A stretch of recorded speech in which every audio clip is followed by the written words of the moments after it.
ஒரு சீரழிவினுடைய மிகப்பெரிய அடையாளம். இது பள்ளி மாணவர்களை நடத்தக்கூடிய விதமே இது கிடையாது. இந்த ஆசிரியர்கள் மாணவர்கள் மேல கட்டுப்பாடு இழந்து போயிருக்கிறாங்க அப்படின்னா அவங்க ஆசிரியர்களாக இருப்பதற்கு தகுதியற்றவர்களாகிறாங்க. அது எப்படி இந்த மாதிரி ஒரு பள்ளி வளாகத்துல ஏதோ இப்போ உப்பு சப்பு இல்லாத காரணங்களை இந்த காரணங்களை சொல்லிட்டு நீங்க உடம்பின் மேல கைய வைப்பீங்களா? அது எவ்வளவு பெரிய வன்முறை அது பாத்தீங்களா? போலீஸ்காரரை பக்கத்துல வச்சுக்கிட்டு நீங்க முடிவெற்றீங்க. போலீஸ்காரரு எதுக்குங்க உள்ள பள்ளிக்கூடத்துக்குள்ள வர்றாரு? போலீஸ்காரருக்கு என்ன அதிகாரம்?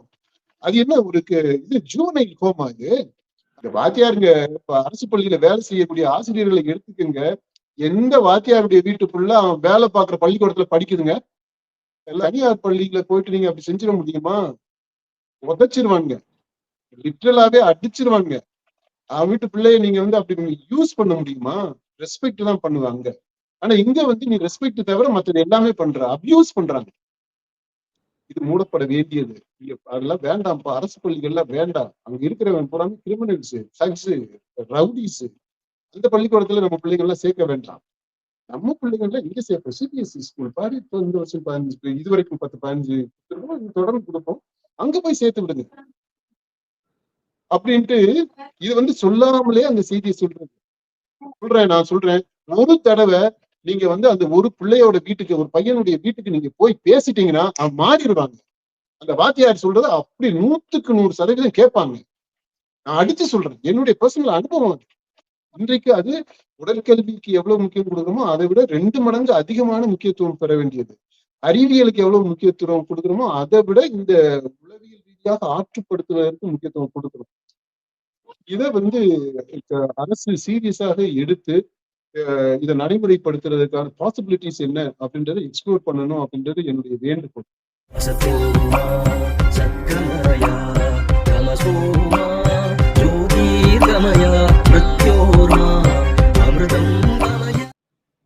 கடலூர் மாவட்டம் மஞ்சக்குப்பத்துல அரசு மேல்நிலை பள்ளிகள்ல புள்ளிகோ ஸ்டைல்ல வந்த மாணவர்களுக்கு, நூற்றுக்கணக்கான மாணவர்களுக்கு பள்ளி நிர்வாகம் அவங்களுடைய செலவுலே அந்த முடிகளை வெட்டுறதுக்கான வெட்டி விட்டு இருக்கிறாங்க.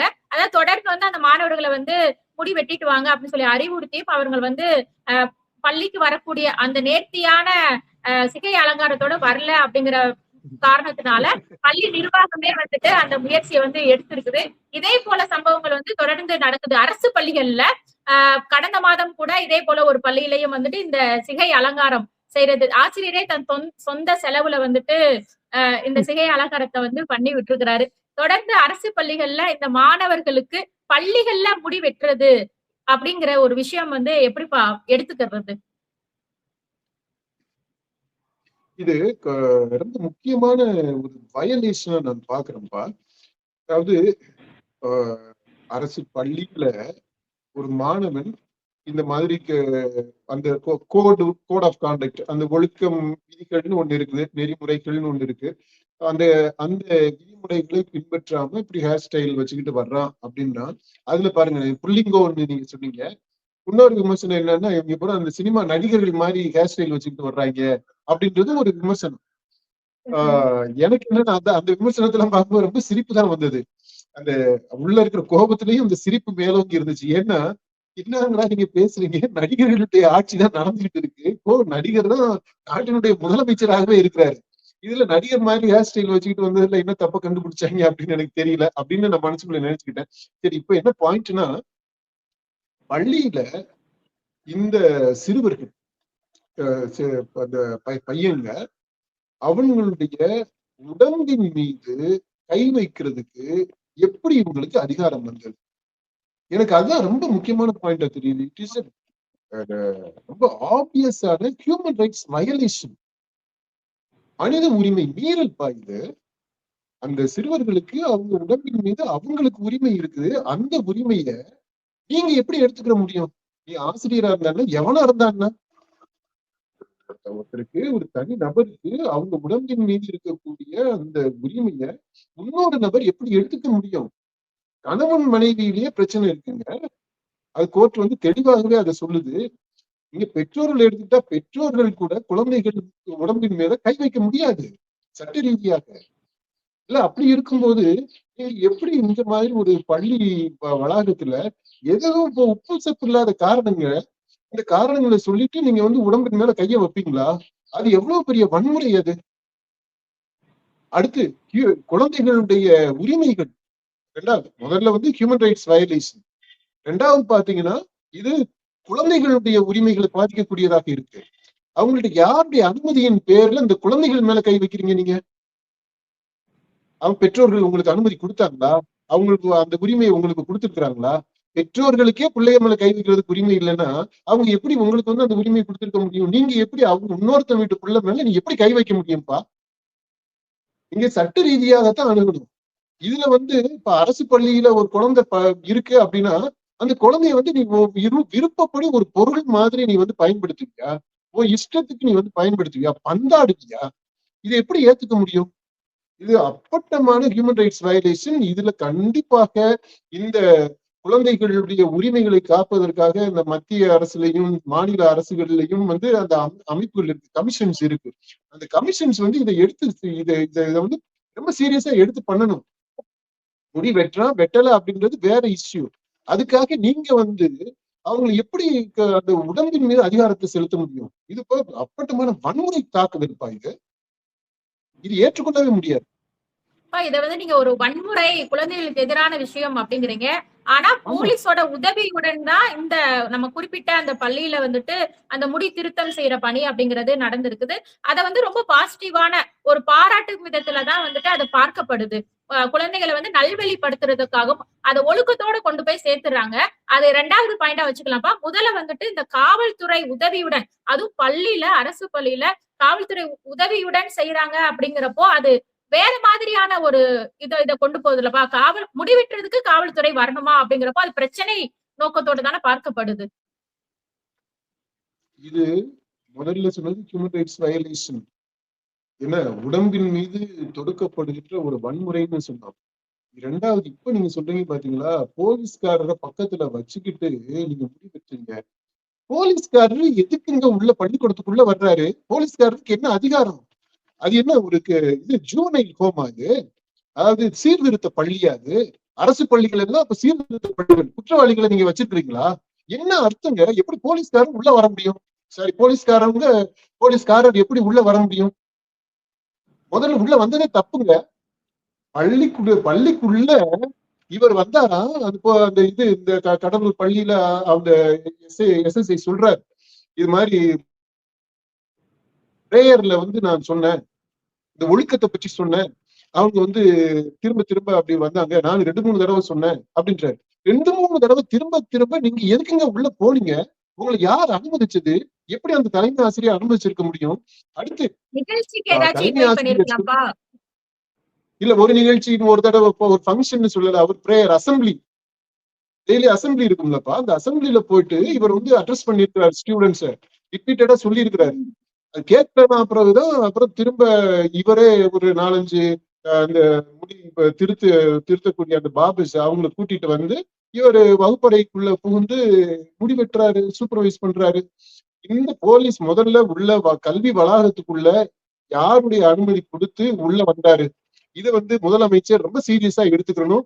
அந்த கன்சர்ன் அந்த போலீஸ் எஸ்எஸ்ஏ இன்ஸ்பெக்டரை சஸ்பெண்ட் பண்ணணும், தகுதி நீக்கம் செய்யணும். எப்படி போக முடியும்? அது எப்படி தெனாவெட்டா கெத்தா இது வந்து தில்லா இவர் வந்து இப்ப இன்டர்வியூல வேற சொல்ல முடியும்? பள்ளிக்கூடத்துக்குள்ள போனது தப்புங்க, மாணவர்களை அட்ரஸ் பண்ணது தப்புங்க, திரும்ப சொன்னது தப்புங்க.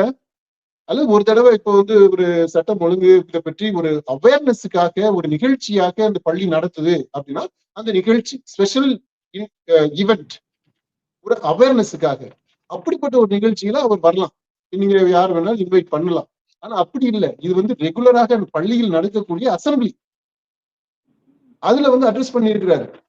இது தலைமை ஆசிரியர் என்ன அர்த்தத்தோட இந்த போலீஸை கூப்பிட்டு பள்ளிக்கூடத்துக்குள்ள கொண்டு வந்து பயணங்களை மிரட்டுறாரு? இது வந்து மிரட்டலுங்க.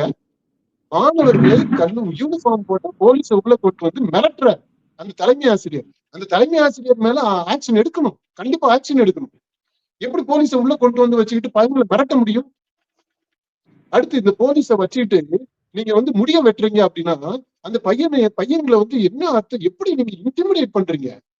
எவ்வளவு தூரம் அவங்க டார்ச்சர் பண்ணி, கொடுமைப்படுத்தி, வற்புறுத்தி, உங்களுடைய ஒழுக்கம்னு நீங்க நினைக்கிறத அவங்க மேல தலையில திணிச்சு, அவங்கள மொட்டையடிச்சு, அவங்க விருப்பத்திற்கு மாறா நீங்க எப்படிங்க ஹேர் ஸ்டைல் முடி வெட்ட முடியும்? நீ வந்து முடிய இந்த அளவுக்கு வச்சிருக்கலாம், அந்த அளவுக்கு வச்சிருக்கலாம்னு நீங்க ரூல் சொல்லலாம். ஆனா நான் எப்படி வெட்டிக்கிறதுன்றது என்னுடைய விருப்பம். ஆனா அந்த விருப்பத்தை கேட்காம நீங்க வந்து திணிச்சிருக்கிறீங்க அந்த பள்ளியில. அது போலீஸ வச்சுக்கிட்டு திணிக்கிறீங்க. அதனால இந்த போலீஸ்காரவங்க உள்ள போனது தப்பு, போலீஸ்காரர் உள்ள வரவிட்டு அந்த தலைமை ஆசிரியர் செஞ்சதும் தப்பு. இது எல்லாமே ஒரு கல்வி நிறுவனம் எப்படி நடக்கணும் அப்படின்றதற்கு முற்றிலுமான முரணான ஒரு செயலாக இருக்கு. இதை தெனாவிட்டா அந்த போலீஸ் இன்ஸ்பெக்டர் வந்து ஊடக வெளியில சொன்னது தப்பு. அடுத்து இந்த மாணவர்களுக்கு நடக்கக்கூடிய அந்த முடிவெட்டு காட்சிகளை ஊடகத்துல வெளியில விட்டது தப்பு. யாருடைய அனுமதியின் பேர்ல அந்த பிள்ளைங்களுடைய இமேஜ் எல்லாம் நீங்க வெளியில விட்டீங்க? முடிவெற்ற சீன் எப்படி வர முடியும்? இது எவ்வளவு எத்தனை வயலேஷன்ஸ் நீங்க பாருங்களேன். அடுத்து இந்த பசங்கள் எல்லாம் அதான் அடுத்த கேள்வி இதுதான்ப்பா. அந்த பசங்கள் எல்லாம் கிரிமினல்ஸா, மாணவர்களா?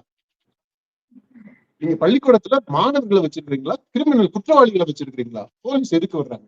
நீங்க ஆசிரியர்கள் சொல்லி அந்த பசங்க கேட்கல அப்படின்னா அப்ப தப்பு எங்க இருக்குங்க? நீங்க ஒரு பையன் 2 பையன் இல்ல. ஒரு பையன் 2 பையன்னா வழக்கமா வந்து ஒரு டீவியன்ட் பிஹேவியர் உள்ளவங்க 1, 2 பேர் இருப்பாங்க. அவங்களுடைய குடும்ப சூழ்நிலை அது காரணமாக சில காரணங்கள்னால இருக்கலாம் 1, 2 பேர். எப்படி 100 பேர் இருப்பான்? 100 பேர் இருக்கிறாங்க. மொத்தமா வகுப்பறைகளுக்குள்ள புகுந்து நீங்க அத்தனை பேருக்கு முடிய வெட்டி விடுறீங்க அப்படின்னா அவ்வளவு பேரு நீங்க சொல்றதை கேட்கல அப்படின்னா என்ன அர்த்தங்க? வாத்தியார்கள் மேல தப்பு இருக்கு. அவங்க வந்து கிரெடிபிலிட்டி இல்ல அவங்களுக்கு. they have lost their credibility. they have lost their respect as teachers. ஏன்னா அவங்களுடைய நடத்தை அப்படி இருந்திருக்கு. அப்படிதான் நம்ம புரிஞ்சுக்க முடியும். போலீஸ்காரரை வச்சு மிரட்டித்தான் உன்னால வந்து ஒரு செயலை, ஒரு மாணவன்கிட்ட ஒரு செயலை செய்ய வைக்க முடியுது அப்படின்னா அப்போ உங்களுக்கு அந்த யோக்கியதை போயிடுச்சுன்னு தானே அர்த்தம். don't have control and command over your students. சின்ன பசங்க அவங்கள்ட்ட வந்து நீங்க அப்போ அன்பா பேசி அவங்களை திருத்தக்கூடிய விதத்துல ஆசிரியர்கள் இல்லை. அப்ப அந்த ஆசிரியர்களே ஆசிரியரா இருக்கிறதுக்கு தகுதி இல்லாதவங்க. அப்படி தகுதியோட இருந்திருந்தா, பிள்ளைங்களை புரிஞ்சு நடந்திருந்தா இவங்க சொல்றத இவ்வளவு பேர் கேட்காம இருப்பாங்களா? எனக்கு புரியவே இல்லைங்க. எப்படி இது நடந்திருக்க முடியும்? ஆசிரியர்கள் மேல குற்றம் இருக்கு. இதை சீரியஸா இன்வெஸ்டிகேட் பண்ணணும். அந்த பள்ளியில என்ன நடக்குது, அந்த ஆசிரியர்கள் எப்படி நடந்துக்கிறாங்க, பிள்ளைங்களை எப்படி நடத்துறாங்க, இந்த பசங்களை எப்படி நடத்துறாங்க அப்படின்றத பாக்கணும். இன்னொன்னு வந்து இந்த மாணவர்களே இப்ப எப்படி ஆகி போயிருச்சுன்னா முக்கியமா இப்போ இந்த தாவிக ஆட்சிக்கு வந்த பிற்பாடு, விஜய் வந்து ஆட்சிக்கு வந்த பிற்பாடு அவருடைய ஸ்டைல் இருக்குது இல்லையா, விஜயனுடைய பேச்சு ஸ்டைல் இதெல்லாம் இருக்கு இல்லையா, அதெல்லாம் பார்த்த உடனே இந்த பசங்களுக்கு வந்து ஒரு உற்சாகம் வந்துருது. இது டேய் நம்ம ஆட்சிடா, நம்ம இதுடா, நம்ம யாவனுக்கும் கட்டுப்படணும்னு அவசியம் இல்லடா அப்படின்றது மாதிரியான அந்த டீனேஜ் பசங்க பாத்தீங்களா, அந்த அப்படி ஒரு பயம் வந்து இல்லாம அப்படி துளிர் விட்டு போயிருக்கு அப்படின்னு சொல்லுவோம் தெரியுமா, அந்த மாதிரி இவங்களுக்கு வந்து கொஞ்சம் ஏன்னா விட்டு வந்திருக்கலாம். அது உண்மையா இல்லையா அப்படின்றதையும் இன்வெஸ்டிகேட் பண்ணணும். என்ன பொறுத்த மட்டும் இல்ல, இந்த பள்ளியில நடந்த நிகழ்வை சாதாரணமா விட்டுறக்கூடாதுப்பா. இதை வந்து சீரியஸா இன்வெஸ்டிகேட் பண்ணணும். இந்த கல்வி அமைச்சர் மாண்புமிகு கல்வி அமைச்சர் ராஜ்மோகன் இதை வந்து சீரியஸா எடுத்து உள்ள போய் என்ன நடந்துச்சுன்னு சொல்லிட்டு இதை ஸ்டடி பண்ணி அதுல இருந்து என்ன தெரிஞ்சுக்க முடியும், என்ன சரி பண்ணணும் அப்படின்றத பத்தி எல்லாம் ஒரு ஆய்வாகவே நடத்தணும். அப்படி செஞ்சாதான் இந்த நிகழ்ச்சியில இருந்து சில நல்ல விஷயங்களை கத்துக்கிட்டது மாதிரி போயிடும். அப்படி இல்லைன்னா இது வந்து ஒரு சீரழிவினுடைய மிகப்பெரிய அடையாளம். இது பள்ளி மாணவர்களை நடத்தக்கூடிய விதமே இது கிடையாது.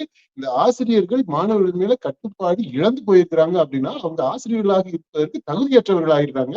அதுவும் போலீஸ்காரரை உள்ள வச்சுக்கிட்டு அவங்க ஒரு செயல் பள்ளியில ஒரு நிகழ்ச்சியை நடத்துறாங்க அப்படின்னா இது வந்து ரொம்ப ஆபாசமான ஒரு செயலாக இருக்குது, கண்டனத்திற்குரியது. இப்பப்பா பள்ளி கல்வித்துறை வந்து சில கட்டுப்பாடுகள் விதிமுறைகளா வகுத்திருக்கு. பள்ளி மாணவர்கள் இப்படிதான் ஸ்கூலுக்கு வரணும் அப்படிங்கறது, இந்த ஜாதி ரீதியான கயிறுகள்லாம் கலர் கயிறுகள்லாம் கட்டக்கூடாது, அப்புறம் நீளமான முடி அந்த ஹேர் ஸ்டைலுக்கும் சில விதிமுறைகளா வச்சிருக்கிறாங்க, எண்ணெய் தேய்ச்சிட்டு வரணும் அப்படிங்கிற. ஆனா தொடர்ந்து மாணவர்கள் அந்த மாதிரி வரல அப்படிங்கிறப்போ ஆசிரியர்கள் என்ன மாதிரியான நடவடிக்கை எடுக்கணும்? இப்போ பெற்றோர்கள்ட்ட வந்து சொல்லலாம், சொன்னாலும் அதையும் கேட்காமதான் இந்த மாதிரி வந்தாங்க, 100க்கு மேற்பட்ட மாணவர்கள் வர்றாங்க அப்படிங்கிறப்போ தொடர்ந்து இந்த மாதிரி நடக்குதுங்கிறப்ப ஆசிரியர்கள் இல்ல பள்ளி நிர்வாகம் என்ன மாதிரி நடவடிக்கை எடுக்கலாம்?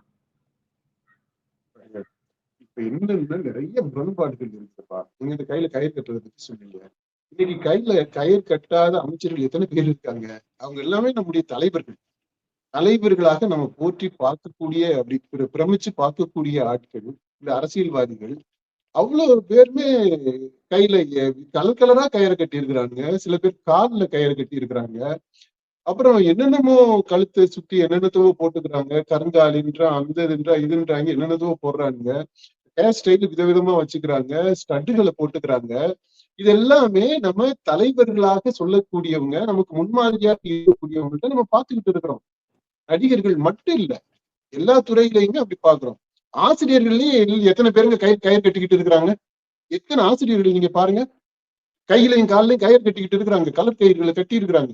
அது அவங்களுடைய மத நம்பிக்கை, சாமி நம்பிக்கை எதுவாக இருந்துட்டு போட்டோம். ஆனா இந்த மாதிரி இருக்குதா இல்லையா? அப்படி இருக்கும்போது, பெரியவங்கள்ட்ட அது மாதிரி இருக்கும்போது, நீங்க சின்ன பசங்கள்ட்ட வந்து எப்படி இந்த இதை இம்ப்ளிமெண்ட் பண்ண முடியும்? இந்த முரண்பாடுகள் அவங்களுக்கு என்ன தெரியாம போயிடுமா? அந்த கேள்வி அவங்களுக்குள்ள இருக்காதா?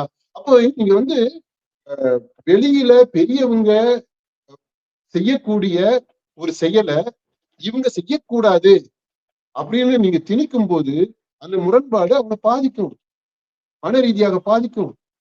அப்போ நீங்க வந்து ஒரு ஒரு ஸ்பிளிட் பர்சனாலிட்டியை நீங்க உருவாக்குறதுக்கு அடித்தளம் இடுறீங்க, நடிக்க சொல்றீங்க.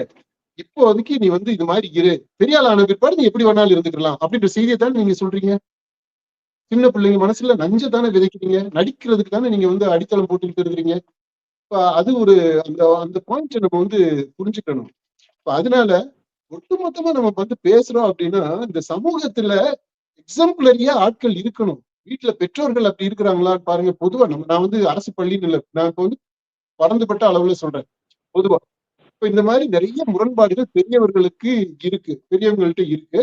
அது சிறியவர்கள்ட்ட அதுக்கு நேர்மாறா செய்யணுன்றாங்க. இப்ப வீட்டுகள்ல நீங்க பாருங்களேன், அப்பா மொபைலை பார்த்துக்கிட்டு பிள்ளைய வந்து மொபைல் பார்க்க கூடாது போய் படிம்பாங்க.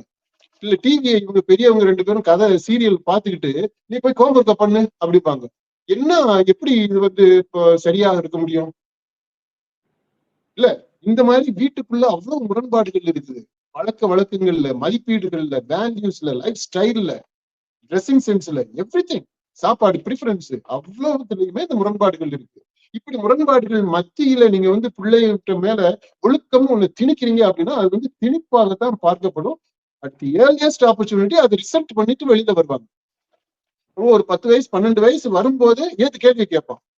வாத்தியார் வந்து அடிக்கிறதுக்கு கையை ஓங்கினாருன்னா கையை பிடிப்பான். வீட்டுல அப்பாவே அந்த தோளுக்கு மேல வளர்ந்துட்டா தோழன் அப்படிதான் பார்க்கணும்னு நம்ம சொல்றோம் பாத்தீங்களா?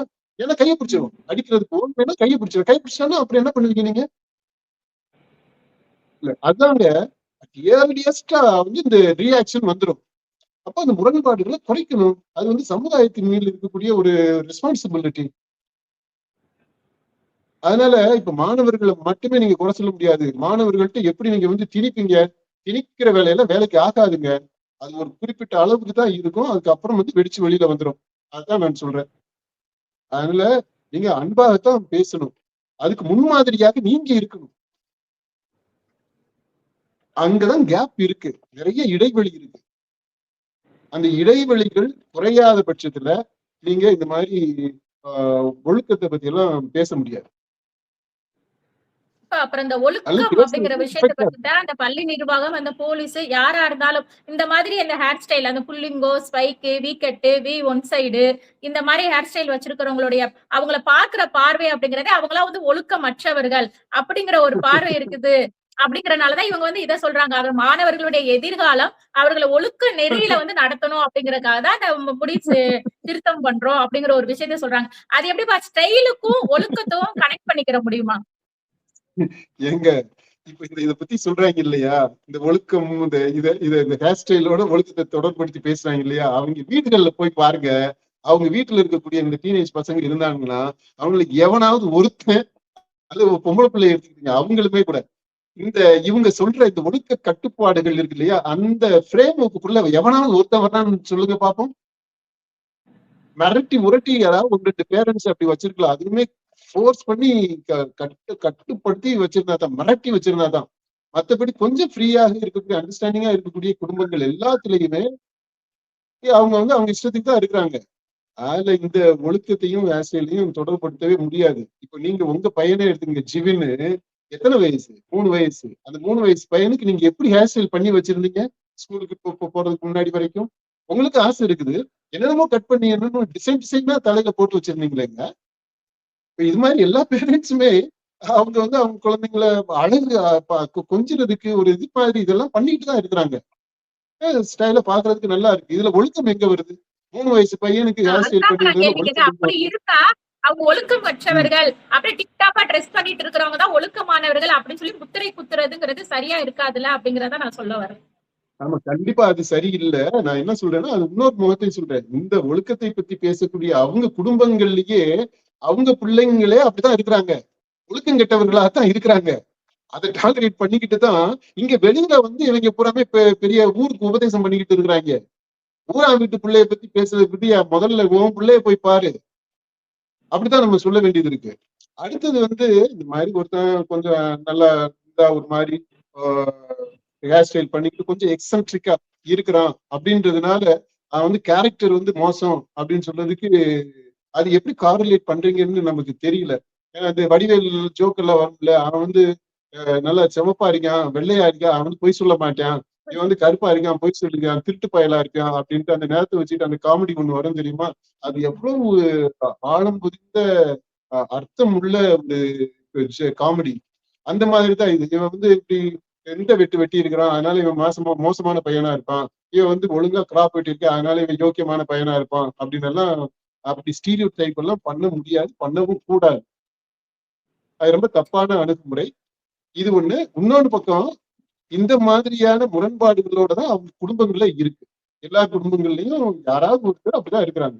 இங்க இப்ப இந்த மாதிரி ஒழுக்கத்தை பத்தி பேசுற ஆட்கள் இந்த தேர்தல்ல நம்ம பார்த்தோமா, எல்லாம் இந்த சின்ன பசங்க சொன்னாங்க அப்படின்னு சொல்லிட்டு உங்க மூளைய புத்திய அடகு வச்சுட்டு பிள்ளைங்க சொல்றாங்கன்னு நீங்க ஓட்டு போட்டீங்க இல்லையா? இல்ல, இப்ப அந்த அந்த கான்டெக்ட் எல்லாத்தையுமே நம்ம விரிவுபடுத்தி பார்க்கணுங்க. குழந்தைங்க சொல்றாங்க அப்படின்றதுக்காக நீங்க பண்றீங்க. அந்த குழந்தைங்களுக்கு என்ன விவரம் தெரிஞ்சு அவங்க சொல்லுவாங்க? அப்ப இந்த மாதிரி தான் எல்லா விஷயத்திலையுமே இந்த ஒழுக்கம் அப்படின்றது எல்லாத்துலயும் ஒரு அரசியல் உள்ள வந்துருது. அதுல அடுத்து ஒழுக்கம்ன்றது இந்த ஒழுக்கமாக முடி மட்டும். திருத்தம் செய்யறதுலயே மெட்ரிகுலேஷன் பள்ளியில இதே மாதிரி ஒரு விஷயம் நடக்குது. அப்ப அங்க நடந்தது தொடர்பா பள்ளிக்கல்வி மெட்ரிகுலேஷன் இயக்குனரும் சார்பா விசாரணை நடத்துறதுக்குலாம் உத்தரவிட்டு விசாரணை நடத்துறாங்க. ஆனா அரசு பள்ளிகள்ல இது போல நடக்கிற விஷயத்த அது போல என்கொயரி அப்படிங்கிற கட்டத்துக்கு எல்லாம் போறதே கிடையாது. அதை பாக்குற விதமே வேற மாதிரிதான் இருக்குது. அந்த இரண்டுக்கும் இடையான அந்த இமேஜ், அரசு பள்ளி மீதான ஒரு பார்வையும் தனியார் பள்ளிகள் மீதான ஒரு பார்வையும் வேறுபட்டு இருக்குது இல்லப்பா? கண்டிப்பா இது உண்மையிலே ரொம்ப ரொம்ப ரொம்ப அது எப்படி சொல்றதுன்னு எனக்கு தெரியல. ஆனா இந்த இந்த ஸ்டார்க் டிஃபரன்ஸ் இருக்குது பாத்தீங்களா, இது ரொம்ப கோபத்தை மூட்டக்கூடியதாக இருக்கு. கொஞ்சம் ஒரு நேர்மையா ஒரு சென்ஸ் உள்ள யாருக்குமே இந்த இந்த வேறுபாடு இது கண்டிப்பா எரிச்சலை ஊட்டக்கூடியதாக, கோபத்தை மூட்டக்கூடியதாக இருக்கும். அரசு பள்ளியில நீங்க ஒரு காரியத்தை செய்யறீங்க, ஆனா அந்த காரியத்தை உங்களால ஒரு தனியார் பள்ளியில செய்ய முடியல, செய்ய மாட்டீங்க, செய்ய மாட்டாங்க அவங்க. ஏன்னா அவங்க அங்க படிக்குது. இந்த வாத்தியாருங்க இப்ப அரசு பள்ளியில வேலை செய்யக்கூடிய ஆசிரியர்களை எடுத்துக்கங்க, எந்த வாத்தியாருடைய வீட்டுக்குள்ள அவன் வேலை பார்க்குற பள்ளிக்கூடத்துல படிக்குதுங்க? இல்ல அவன் பேரனோ பேத்தியோ யாரோ எந்த எந்த அரசு பள்ளியில படிக்கிறாங்க சொல்லுங்க பாப்போம்.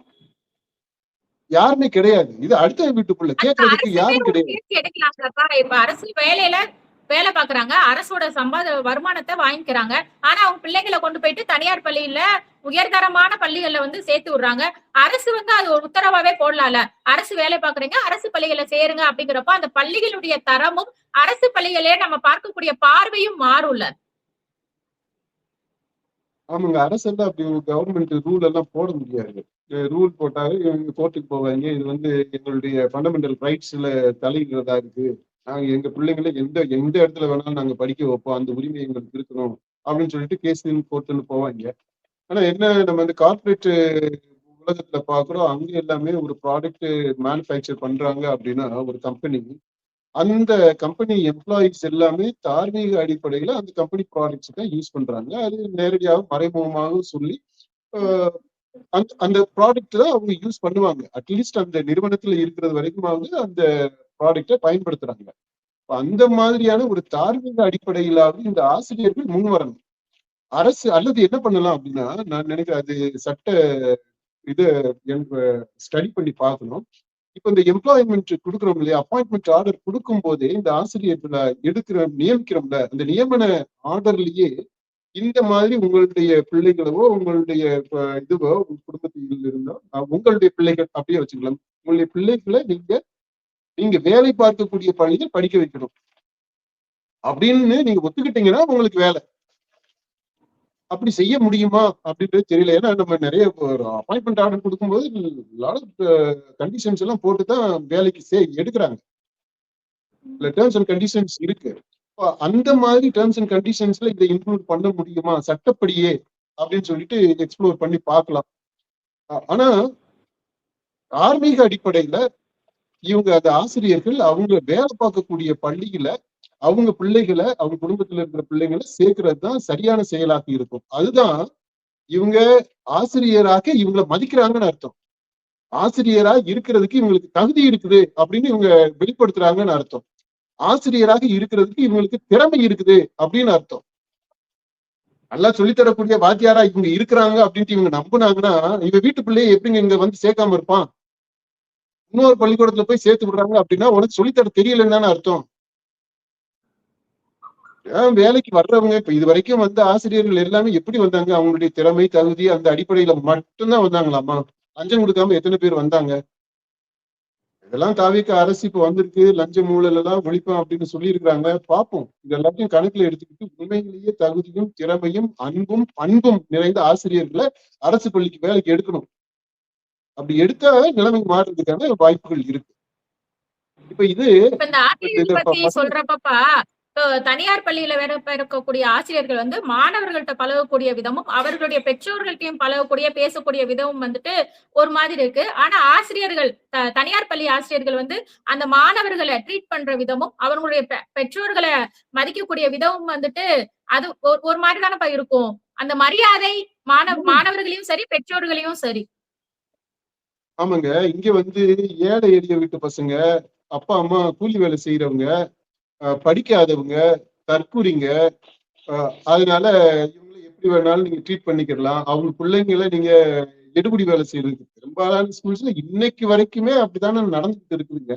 எடுபடி வேலை செய்யறதுக்கு பிள்ளைங்களை பயன்படுத்திட்டு தான் இருக்கிறாங்க. அதாவது பர்சனல் வேலைகளை செய்யறதுக்கு பிள்ளைங்களை ஸ்கூல் பசங்களை பயன்படுத்திட்டு தான் இருக்கிறாங்க. அது கேட்கறதுக்கு நாதி கிடையாது. ஆனா இங்க தனியார் பள்ளியில போயிட்டு நீங்க அப்படி செஞ்சிட முடியுமா? உதைச்சிருவாங்க, லிட்டரலாவே அடிச்சிருவாங்க. வீட்டு பிள்ளைய நீங்க வந்து அப்படி யூஸ் பண்ண முடியுமா? ரெஸ்பெக்ட் தான் பண்ணுவாங்க. ஆனா இங்க வந்து நீ ரெஸ்பெக்ட் தவிர மற்றது எல்லாமே பண்ற, அபியூஸ் பண்றாங்க இங்க.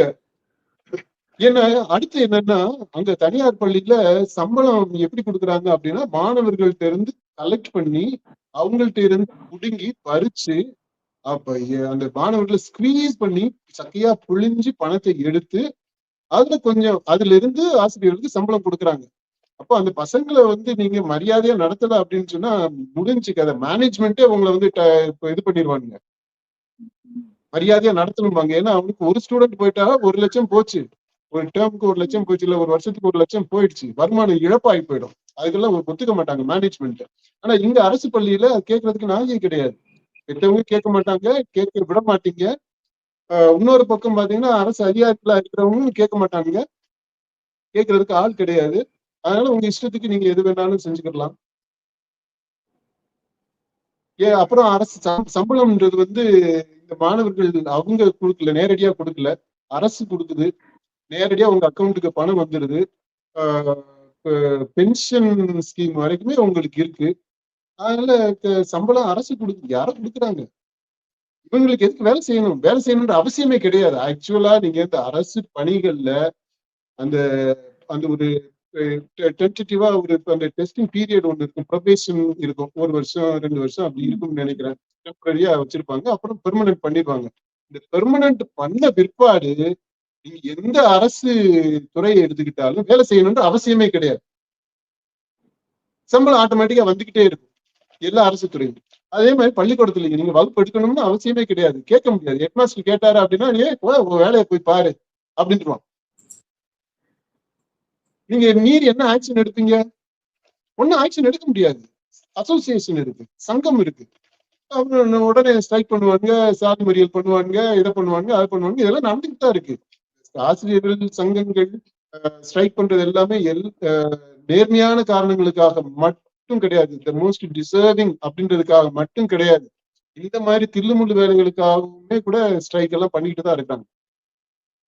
அதாங்க அங்க தனியார் பள்ளியில மாணவர்கள் உனக்கு சம்பளம் கொடுக்குறான், இங்க மாணவர்கள் உங்களுக்கு சம்பளம் கொடுக்கல, அதனால நீ அவங்கள எப்படி வேணாலும் நடத்திக்கலாம். கேட்கறதுக்கு ஆள் கிடையாது அரசு பள்ளியில. இப்ப இந்த இதை எடுத்துக்கங்க, முடிவெற்ற சரக்கவே எடுத்துக்கங்க. அதுல இப்போ அரசு பள்ளியில நீ துணிஞ்சு தலையில கை வச்சீங்க, தனியார் பள்ளியில இது நடந்திருக்குமா? அங்க என்ன பண்ணிருப்பாங்க?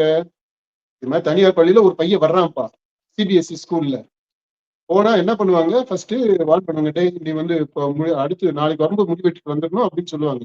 சப்போஸ் அந்த பையன் வரல அப்படின்னா பேரண்ட்ஸை கூப்பிட்டு விடுவாங்க, பேரண்ட்ஸுக்கு சொல்லிடுவாங்க, இது மாதிரி உங்க பையன் வர்றான், முடிவெட்டிடணும் அப்படின்னு. சப்போஸ் பேரண்ட்ஸ் கண்டுக்கல, இவன் அடுத்து திரும்ப வர்றான் அப்படின்னா சஸ்பெண்ட் பண்ணுவாங்க. அதுக்கு அடுத்த கட்டமாக டிசியை கொடுத்துருவாங்க, டிஸ்மிஸ் பண்ணுவாங்க, எதுக்குமே சரிப்பட்டு வரல அப்படின்னு. இதான ப்ரொசீஜர். இப்ப இதுல எங்க உடம்பின் மீது கை வைக்கிற இது வருது? தனியார் பள்ளியில அப்படிதான் நடக்குது. சிஸ்டமேட்டிக்கா சட்டப்படியான அணுகுமுறை அப்படிதான் போகும். அரசு பள்ளியில இஷ்டத்துக்கு எதை வேணாலும் பண்ணலாம், எவன் வேணாலும் பேசலாம், எது வேணாலும் செய்யலாம், கேட்கறதுக்கு ஆள் கிடையாது, கேட்கக்கூடாது. அப்ப இந்த அரசு பள்ளிகளை பற்றி என்ன மாதிரியான செய்தியை நீங்க கொடுக்குறீங்க அப்படின்றது ரொம்ப முக்கியம்ப்பா. இந்த விஷயத்தை பொறுத்தவரை இந்த தாவேக அரசு பொறுப்பேற்ற பின்னாடி இந்த அரசு பள்ளிகள்ல அவங்க அணுகக்கூடிய முறை, அவர்கள் பார்க்கக்கூடிய விதமுமே நிறைய சர்ச்சைகளுக்குள்ளானது. அரசு பள்ளிக்கு கட்சியை சார்ந்தவர்களே போயிட்டு அங்க ஆய்வு பண்ணது, அங்க முதலமைச்சர் பிறந்தநாள் விழா கொண்டாடுறது, அதே மாதிரி அமைச்சர் போனதுமே சர்ச்சைகள்லாம், அமைச்சர் கீர்த்தனா போனது எல்லாமே மிகப்பெரிய பேசும் பொருளா ஆயிடுச்சு. இது போல தாவேக அரசு பொறுப்பேற்ற பிறகும் கூட இந்த மாதிரி அரசு பள்ளிகள்ல அவங்க ரொம்ப எளிதா அவங்களுமே கையாளுறாங்க அப்படிங்கிற ஒரு பார்வை தானே இப்ப வெளிப்படுது. ஆமா, அந்த அரசு பள்ளி அப்படின்னு சொன்னாலே அதான் அந்த ஆட்டிடியூடு அது சேஞ்ச் ஆகணும்ல. அரசு பள்ளி அப்படின்னு உடனே இது அரசனுடைய சொத்து அப்படின்னு நினைச்சுக்கிறாங்க. அப்ப இன்ஃப்ராஸ்ட்ரக்சர் வேணா அவங்களுடைய சொத்தா இருக்கலாம், அங்க படிக்கக்கூடிய மாணவர்கள் எப்படி உங்களுக்கு சொத்து மாதிரி ட்ரீட் பண்ண முடியும்? அவங்க ஆப்ஜெக்ட்ஸா, ஒரு கமாடிட்டிஸா? அப்படியெல்லாம் ட்ரீட் பண்ண முடியாது இல்லையா? அவங்க இஷ்டத்துக்கு ஒரு பொருள் மாதிரி அவங்கள நடத்துறது, அவங்களுடைய விங்ஸ் அண்ட் ஃபேன்சிஸ்க்கு ஏத்தது மாதிரி இதை பண்றது, இது இது நடந்துகிட்டு இருக்கு. இது அவங்களுக்கு நம்ம சொன்ன தாவேகா இப்பதான் ஆட்சிக்கு வந்திருக்கு, அதிகாரம்னா என்ன அப்படின்றத அவங்க பாக்குறாங்க. இது வரைக்கும் அந்த ஃபிரிஞ்ச் இருந்தவங்க, விளிம்பு நிலையில இருந்தவங்க பெரும்பாலும் இப்போ மெயின் ஸ்ட்ரீம் இதுக்குள்ள வந்துட்டாங்க, மைய நீரோட்டத்துக்குள்ள வந்திருக்கிறாங்க, அதிகாரத்துக்கு வந்திருக்கிறாங்க. அப்படிங்கும்போது அதை சுவைக்கிறது, ரசிக்கிறது, அனுபவிக்கிறது அதெல்லாம் கொஞ்சம் டைம் எடுக்கும். அந்த ஃபேஸ்ல, அந்த எக்ஸைட்மெண்ட்ல கொஞ்சம் முன்ன பின்ன நடக்கிறாங்க அப்படின்னு நம்ம எடுத்துக்கலாம். ஆனா இதை விட ரொம்ப முக்கியமான வேற ஒண்ணு நம்ம பார்க்க வேண்டியது இருக்குப்பா. இப்போ இந்த முடிவற்ற நிகழ்ச்சியவே எடுத்துங்க, அதுல என்ன மாதிரியான செய்தி மக்களுக்கு அரசு பள்ளியை பற்றி கடத்தப்பட்டிருக்கு அப்படின்றத பார்க்கணும். முதல்ல இவங்களுக்கு முடிய வெட்டுறாங்க இல்லையா? ஏன் வெட்டுறாங்க? அவங்க கண்டமானுக்கு இருக்கிறாங்க, டிசிப்ளின் இல்ல, ஒபீடியன்ஸ் இல்ல அப்படின்றாங்க.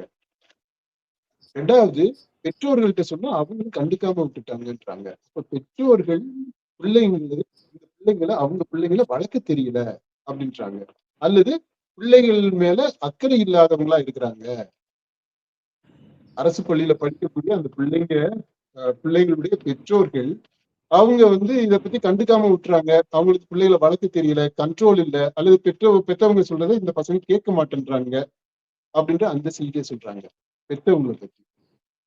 மூணாவது, போலீஸை வச்சுக்கிட்டு இங்க பண்றாங்க அப்படின்னா இந்த பசங்க போறாங்க கிரிமினல்ஸா இருக்கிறாங்க. அரசு பள்ளியில படிக்கிறவங்க தான் ஆன்டி சோசியல் ஆகக்கூடிய அளவுல இருக்கிறாங்க அப்படின்ற செய்திப்பா. போலீஸை வச்சுதான் ஒரு காரியம் நடத்த வேண்டியது அப்படின்றது.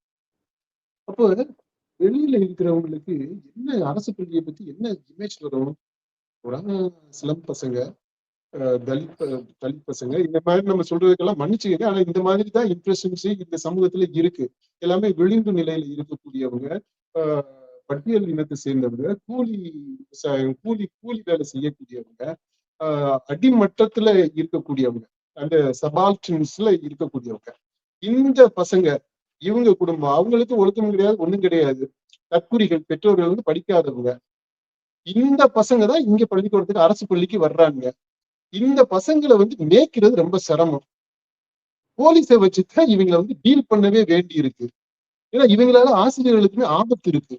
எப்ப வேணாலும் பாட்டுல கத்தி எடுத்துட்டு வர அப்படி இதை பண்ணிடுவாங்க, அப்படி பண்ணிடுவாங்க, அந்த மாதிரி இருக்கு. இதுதான் அரசு பள்ளி. இப்படிப்பட்ட ஒரு பள்ளியை அரசு நடத்தணுமா அப்படின்னு அந்த கேள்வியை எழுப்பக்கூடிய அளவிற்கு இந்த நிகழ்ச்சிகளை பூராம கொண்டு வர்றாங்கப்பா.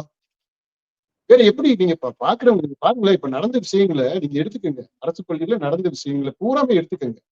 அதாவது அமைச்சர் விசிட் பண்ணதாக இருக்கட்டும், இல்ல இந்த முடிவெற்ற கேஸாக இருக்கட்டும், இந்த போலீஸ்காரரை வச்சு முடிவெற்றினதா இருக்கட்டும், இல்ல இந்த தாவிக தொண்டர்கள் அவங்க உள்ள போய் இன்வைட் பண்ணி அந்த பசங்களை பூரா கோஷம் போட வச்சதாக இருக்கட்டும், விஜய் படத்தை, முதலமைச்சர் படத்தை மாட்டுன அந்த நிகழ்ச்சி, அப்படி எது வேணாலும் இருக்கட்டும், இல்ல இந்த உயர்கல்வி அமைச்சர் அவரு பிறந்த நாள் விழாவுக்காக இந்த ஓட்டம் நடத்துறேன் அப்படின்னு சொல்லிட்டு போயிட்டு அந்த பசங்களை வச்சுக்கிட்டு அரசு பள்ளியில நடந்தது, அந்த ஸ்டூடெண்ட்ஸ் அந்த நடந்த நிகழ்வுகள் எல்லாமே நமக்கு தெரியும்.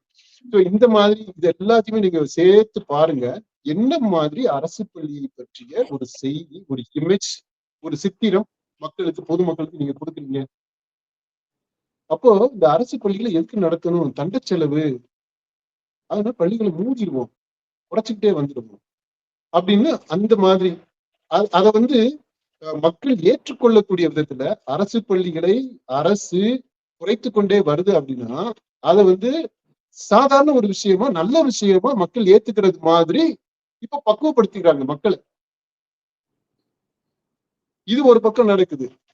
ஆக்சுவலா இன்னைக்கு நிலவரத்துல எத்தனை அரசு பள்ளிகள் இந்த தாவேக ஆட்சிக்கு வந்த பிற்பாடு மூடப்பட்டிருக்கு? ஆசிரியர் மாணவர்கள் இல்லாததன் காரணமாக அல்லது ஏதோ காரணங்களால ஒவ்வொரு வருஷமே அரசு பள்ளிகள் மூடப்பட்டுக்கிட்டு தான்ப்பா வருது. ஒவ்வொரு வருஷமுமே கடந்த மூடப்படுது. இங்கிட்டு வந்து சிபிஎஸ்இ பள்ளிகள் வந்து அதிகமா தொடங்கிட்டு இருக்கிறாங்க.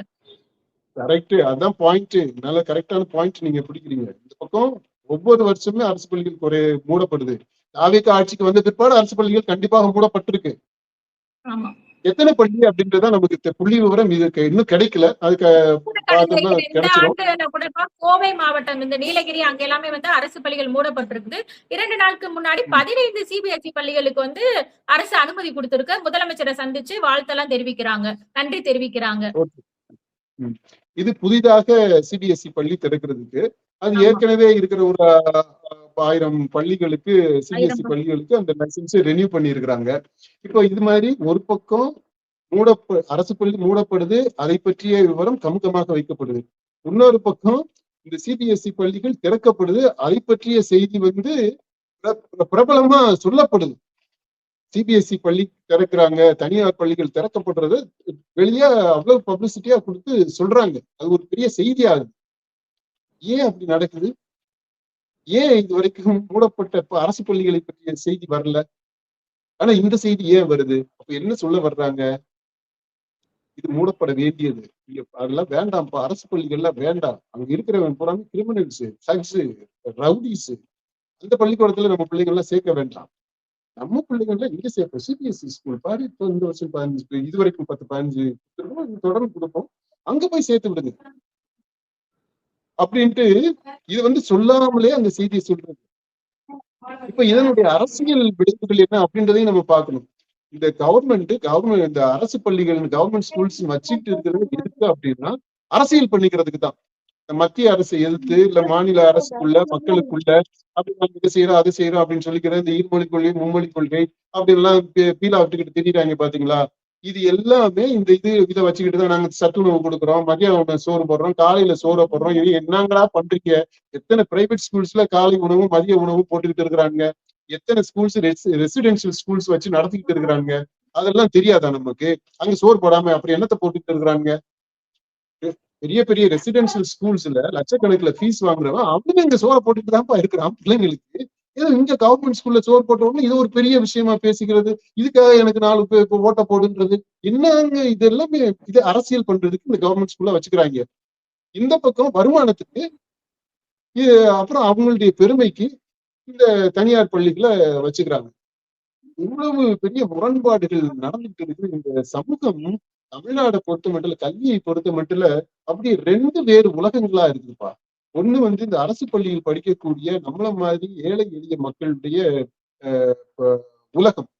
இன்னொன்னு வந்து இந்த மிடில் கிளாஸ்ல இருந்து நம்மளும் பெரிய பிள்ளைங்க ஆயிட மாட்டோமா, நம்ம பிள்ளையும் நீட்டை கிளியர் பண்ணிட்டு டாக்டர் ஆயிடாதா அப்படின்னு ஆசைப்படக்கூடியவங்கல இருந்து பெரிய கோடீஸ்வர வீட்டு பிள்ளைகள் வரைக்கும் இருக்கக்கூடிய அந்த உலகம். கல்வியிலேயே அந்த பிளவு கூறுபட்டு நிக்குது. 2 விதமான கல்வி திட்டங்கள் இருக்கு, 2 விதமான சமூக பின்புலம் இருக்கு, 2 விதமான எதிர்காலங்கள் உருவாக்கப்படுது, 2 விதமான குழந்தைகள் பிரிக்கப்படுறாங்க, பாகுபடுத்தப்படுறாங்க. இதுதான் நடந்துகிட்டு இருக்கு. இதுக்கு இப்ப வரக்கூடிய அரசு மாற்றாக இருக்கணும் அப்படின்னு எதிர்பார்க்கிறோம். ஆனா இது வரைக்கும் இருந்தது மாதிரி தெரியலையே. அந்த அரசு பள்ளியில படிக்கக்கூடிய மாணவர்களை ஆசிரியர்கள் நடத்தக்கூடிய விதமும், சமூகம் நடத்தக்கூடிய விதமும் மாணவர்களுக்கு வந்து ஒரு மன உளைச்சலை வந்து ஏற்படும். மாணவர்கள் வந்து மன அழுத்தத்திலே அரசு பள்ளி மாணவர்கள் வந்து இருக்கக்கூடிய ஒரு சூழ்நிலையும் நம்ம பார்க்க முடியுது, உணரவும் முடியுது. இந்த மாணவர்களுக்கு வந்து உளவியல் ரீதியாக கவுன்சிலிங் கொடுக்கறதுக்கு இந்த அரசாங்கம் வந்து ஏதாவது ஒரு நடவடிக்கை எடுக்கலாம். இவங்க வந்து நல்வழிப்படுத்துறதுக்காக நாங்க இந்த வேலையெல்லாம் செய்யறோம், முடி திருத்தம் பண்றேங்கிறாங்க. அந்த நல்வழிப்படுத்த வேண்டும் என்ற நோக்கத்திற்காகவே மாணவர்களுக்கு வந்து இந்த கவுன்சிலிங் கொடுக்கிற முயற்சியை வந்து எடுக்கலாம்ல. இந்த முடிவற்ற கதையை நீங்க சொல்ற திரும்ப அதை பத்தியே பேசுவோம். இப்ப இந்த ஆட்கள் வந்து எத்தனை பேர் பெற்றோர்கள்ட்ட நாங்க சொன்னோம், அவங்க வந்து கேட்கல அப்படின்றாங்க இல்லையா? இதுல இந்த பள்ளியில எத்தனை ஆசிரியர்கள் இந்த மாணவர்களுடைய வீட்டுக்கு விசிட் பண்ணாங்க? அந்த ஹவுஸ் விசிட் எத்தனை பேர் போனாங்க? இந்த பையங்க வீட்டுக்கு போயிருந்தீங்கன்னா அது எந்த மாதிரியான சூழல்ல அவங்க குடும்பம் இருக்கு, அவங்க வீட்டுல எத்தனை பேர் இருக்காங்க, என்ன பிரச்சனைகளை அந்த குடும்பம் சந்திக்குது, எப்படிப்பட்ட நெருக்கடிகள் மத்தியில இந்த பையன் வளர்ந்துகிட்டு இருக்கிறான் அப்படின்றது தெரிஞ்சிருக்குமா? அப்படி தெரியும் போது அவங்களுடைய கண்ணு திறக்கப்படுமா? மனசு விசாலமாகுமா? பிள்ளைய புரிஞ்சுக்கிடுவாங்களா? அங்க போய் நீங்க பாருங்க, எங்க இருக்கிறாங்க, என்ன மாதிரியான சூழல்ல அவங்க இருக்கிறாங்க, என்னென்ன பிரச்சனைகள்லாம் அவங்களுக்கு இருக்கு, இந்த பையன் எப்படிப்பட்ட சூழ்நிலையில என்ன பிரச்சனைகள் எல்லாம் தாங்கிக்கிட்டு இவன் வந்து ஸ்கூலுக்கு வந்துகிட்டு இருக்கிறான், ஏன் இவன் வந்து இந்த மாதிரி நடக்கிறான், முடி வெட்ட மாட்டேன்றான் அப்படின்றதுக்கு இங்க வீட்டுல நீ போய் பார்த்து, வீட்டுல போய் உட்காந்து நீ அந்த பிள்ளைகிட்ட பேச, அந்த பையன்கிட்ட பேசுங்க. எத்தனை வாத்தியாருங்க அப்படி பேசியிருப்பாங்க சொல்லுங்க பாப்போம். அப்படி நான் சொல்றேன், ஒரு தடவை நீங்க வந்து அந்த ஒரு பிள்ளையோட வீட்டுக்கு, ஒரு பையனுடைய வீட்டுக்கு நீங்க போய் பேசிட்டீங்கன்னா அவன் மாறிடுவாங்க. அந்த வாத்தியார் சொல்றதை அப்படி 100க்கு 100% கேட்பாங்க. நான் அடிச்சு சொல்றேன், என்னுடைய பர்சனல் அனுபவம். நீங்க போய் நேரடியா அவங்க வீட்டுல அன்போட அக்கறையோட நீங்க போய் அந்த பிள்ளைகிட்ட பார்த்து பேசுங்க, வீட்டுல உட்காந்து பேசுங்க. ஒரு தடவை பேசுங்க போதும், வாழ்நாள் முழுக்கவே நீங்க உங்களுக்கு கட்டுப்பட்டு இருப்பான். பிரச்சனை என்னன்னா, நீங்க உங்களை மேட்டுக்குடித்தனமா மேட்டிமையா நீங்க வச்சுக்கிறீங்க, அவங்களெல்லாம் கீழே வச்சு நீங்க பாக்குறீங்க. அந்த ஆட்டிடியூடே தப்பு, கான்டிசெண்டிங் ஆட்டிடியூடு. அதெல்லாம் உதாசீனப்படுத்த வேண்டியதுங்க. அதெல்லாம் நமக்கு ஈக்குவலாவே ட்ரீட் பண்ண முடியாது அப்படின்னு நினைக்கிறீங்க. ஆனா இதுலதான் இப்போ விஜய் வந்து நம்ம பாக்குறோம், அவரு ஏழை எளிய மக்கள் கூட எல்லாம் எளிதா பழகக்கூடியவராக இருக்கிறாரு. நம்ம சொன்ன பாத்தீங்களா, சில விஷயங்கள் சில சமயங்கள்ல அந்த உண்மையான Vijay, original Vijay, authentic genuine Vijay அவரு வெளியில வருவார். அந்த மாதிரி இந்த ஆசிரியர்கள் ஒரு உண்மையிலேயே மனிதாபிமானத்தோட அக்கறையோட அன்போட ஒரு தடவை ஒரு பையன் வீட்டுக்கு ஒரு தடவை போய் பார்த்தா போதுங்க, அந்த பையன் மாறிடுவாங்க. இதை செய்ய மாட்டேன்றாங்க. இப்போ அந்த ஆட்டிடியூட் சேஞ்ச் வேணும். அப்படி ஆட்டிடியூட் சேஞ்ச் வரணும் அப்படின்னா அந்த ஆசிரியர்களை அவங்கள மதிக்கணும். பொழப்புக்காக வந்து வாத்தியார் வேலைக்கு வர்றான், ஈஸியான வேலை இது, கஷ்டமே படாம சம்பளத்தை வாங்கிக்கிடலாம், வருஷத்துல வந்து நீங்க உங்களுக்கு 365 நாள்ல 225 நாள் உனக்கு லீவு கிடைக்குது, அடுத்து மீதி இருக்கிற ஒரு 100 நாள் நீ வேலை செய்யணும்னு அவசியம் கிடையாது, சிஎல் போட்டுக்கலாம், எம்எல் போட்டுக்கலாம், போட்டுட்டு ஒரு நாள் கூட நீங்க வேலை செய்யாமலே கூட சம்பளத்தை வாங்கிட்டு இருக்க முடியும். இவ்வளவு சொகுசான வாழ்க்கை எங்க கிடைக்கும்? யாருக்கு கிடைக்கும்? நீதித்துறையில இருக்கிறவங்களுக்கு, இந்த ஆசிரியர் வேலை செய்யறவங்களுக்கு தான் இந்த விடுமுறைகள்ன்றது பெருசா கிடைக்கும். நீதித்துறையில இருக்கிறவங்களுக்கு சொல்லல. ஏன்னா அவங்க வந்து அந்த விடுமுறை காலத்துலதான் இந்த கேஸுகளை பூரா ஸ்டடி பண்ணி தீர்ப்பு எழுதுறது கொள்றது அந்த மாதிரி நிறைய டஃப் ஒர்க் இருக்குன்னு நினைக்கிறேன். ஆனா அந்த வாத்தியார்களுக்கு அப்படி கிடையாது. ஜாலி, என்ஜாய், அப்படித்தான் இருக்கு. அதனால இந்த மாதிரி ஆசிரியர்கள் இருந்தாங்க அப்படின்னா திருத்தவே முடியாது. அது எந்த மாதிரியான, அதாவது கல்வித்துறையில சீர்திருத்தம் கொண்டு வர முடியாது. அரசு பள்ளின்னு மட்டும் இல்ல, எந்த பள்ளியுமே எடுத்துக்கோங்க, அப்படித்தான் இருக்க போகுது. ஓகே. அடுத்து இந்த முக்கியமான பாயிண்ட் நீங்க டச் பண்ணீங்க. ஆசிரியர்களுடைய ஆட்டிடியூட் கவர்மெண்ட் ஸ்கூல்ஸை பொறுத்த மட்டும் அதை தெளிவுபடுத்திட்டோம். இப்ப பொதுவாகவே இந்த ஏஜ் குரூப் எடுத்துக்கிட்டீங்கன்னா இந்த தலைமுறை ஜென் ஆல்பா, ஜென் பீட்டா, இவங்கள ஜென் ஆல்பா இருக்கிறாங்க பாத்தீங்களா, இன்றைக்கு அவங்க அவங்களுடைய பின்புலம் வந்து ரொம்ப உளவியல் ரீதியாக அவங்க நெருக்கடிக்குள்ளாக்கக்கூடியதாக இருக்குப்பா. அப்படித்தான் இருக்கு இந்த காலகட்டம். இன்னைக்கு இருக்கக்கூடிய அவங்க எதிர்கொள்ளக்கூடிய அந்த லக்ஸரிஸ், கம்ஃபர்ட்ஸ், டெக்னாலஜிக்கல் இனோவேஷன்ஸ், இது எல்லாமே நம்ம வெளியில இருந்து பார்க்கும்போது ஆசா சொகுசானது அப்படி தெரியுது. ஆனா இந்த தலைமுறைக்கு ஜென ஆல்பாவுல பல பேருக்கு, அதாவது இந்த இப்ப 10 வயசுல இருந்து எடுத்துக்கீங்களேன், 10 வயசுல இருந்து இந்த 17 16 +2 படிக்கிறது வரைக்கும் இருக்கிற அந்த ஏஜ் குரூப், அந்த பசங்களுக்கு எல்லாமே நிறைய நெருக்கடிகளை கொடுக்கக்கூடியதாகத்தான் இந்த வசதிகள் எல்லாமே இருக்கு. நிறைய கம்பேரிசன்ஸ் இருக்கு, நிறைய ஃபியர் இருக்கு, பயங்கள் இருக்கு. நம்ம தோத்து போயிருவோமோ அப்படின்ற அந்த பயம் இருக்கு. நம்ம எப்பவுமே முன்னாடியே போய்கிட்டு இருக்கணும், பயங்கரக்கூடாது அப்படின்ற அந்த நெருக்கடி. சின்ன வயசுல இருந்து அந்த இது இருக்குதுப்பா, அந்த கம்பல்ஷன், ப்ரெஷர் இருக்கு. இதெல்லாம் நீங்க வந்து ப்ராப்பரா டயக்னோஸ் பண்ணி டீல் பண்ணணும். இண்டிவிஜுவல் அட்டென்ஷன் கொடுக்கணும். இப்ப எந்த தனியார் பள்ளியிலையும் இந்த கவுன்சிலிங்கான ப்ரொவிஷன் இருக்கிற மாதிரி எனக்கு தெரியல. அரசு பள்ளிகள்ல சுத்த மோசம். அந்த வாத்தியார்களுக்கே இப்ப கவுன்சிலிங் கொடுக்க வேண்டிய நிலையில இருக்குதுன்னு நம்ம சொல்லிக்கிட்டு இருக்கிறோம். இப்ப அரசு, நான் நினைக்கிறேன், ஒரு பரிந்துரையாக முன்வைக்கிற இந்த அரசுக்கு இன்னைக்கு இருக்கக்கூடிய காலகட்டத்துல இந்த பள்ளி கல்வித்துறையில இதை வந்து மேண்டட்டரி ஆக்கணும். எப்படி ஒரு பள்ளியில பிடி இருக்கிறாங்களா, பிசிக்கல் டைரக்டர் இருக்கிறாங்க இல்லையா, உடற்பயிற்சி ஆசிரியர் இருக்கிறாங்க, ஓவிய ஆசிரியர் இருக்கிறாங்க, கை வேலைப்பாடுகளுக்கு ஆசிரியர் இருக்கிறாங்க. இப்ப இந்த மாதிரி உளவியல் ரீதியாக பயிற்சி பெற்ற, அனுபவம் மிக்க, அதாவது academically qualified, professionally qualified, eligible, அப்படிப்பட்ட ஆட்கள் அவங்கள இந்த கவுன்சிலிங்க்கு கவுன்சிலர்ஸா நியமனம் பண்ணுது. உடற்கல்விக்கு முக்கியத்துவம் கொடுக்கறது மாதிரி உளக்கல்வி, உளவியல் ரீதியாக அவங்களை ஆற்றுப்படுத்துவது, அதுவும் ஒரு முக்கியமான துறை. இன்றைக்கு அது உடற்கல்விக்கு எவ்வளவு முக்கியம் கொடுக்குறோமோ அதை விட 2 மடங்கு அதிகமான முக்கியத்துவம் பெற வேண்டியது. அறிவியலுக்கு எவ்வளவு முக்கியத்துவம் கொடுக்குறோமோ அதை விட இந்த உளவியல் ரீதியாக ஆற்றுப்படுத்துவதற்கு முக்கியத்துவம் கொடுக்கணும். இதை வந்து அரசு சீரியஸாக எடுத்து இதை நடைமுறைப்படுத்துறதுக்கான பாசிபிலிட்டிஸ் என்ன அப்படின்றத எக்ஸ்ப்ளோர் பண்ணணும் அப்படின்றது என்னுடைய வேண்டுகோள்.